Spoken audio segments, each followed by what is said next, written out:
This question is often put to me: why do religions have such a bad track record of concretely implementing the visions of love that they routinely preach? Here is a relatively straightforward answer to a complex question.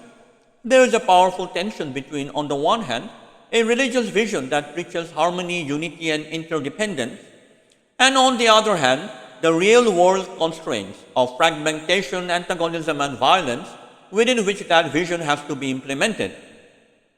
So the world cannot be transformed simply through recitals of theological poetry.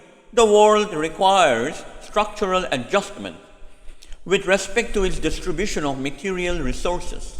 However, even if a group of, say, 50 individuals can become inspired by a cosmological vision to undertake non-egocentric social action, this critical mass can become the site of a much wider systemic transformation. The most enduring divisions constructed in human history are located not in walls of stone, but in barbed wires of the human heart.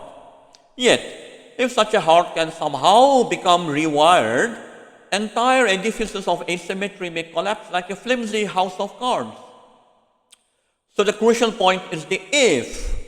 Sometimes in human history, the gap between theory and practice has been bridged, but perhaps more frequently, the gap has not been bridged. So if theory and practice can form a feedback loop, bottom-up existential transformation at the grassroots, and top-down systemic reconstruction would become harmonized. Here is an alternative way to make this point. Inequality has both an epistemic or affective dimension and a structural or material dimension. That is, an individual's subjective consciousness and wider socio-economic systems, respectively. Knowledge is power. Forms of knowledge are densely embedded in structures of power. Let's say that none of the participants at an academic conference at the University of Cambridge believes that a specific category of human beings is intrinsically inferior or impure.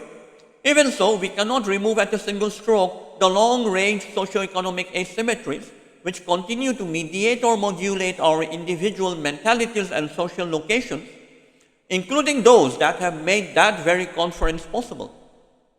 In short, between the psychic rewiring of one individual and the systemic transformation of his social formation, there is often a temporal lag, because of which the eradication of material inequality remains a formidable challenge irrespective of whether or not we have a religious affiliation.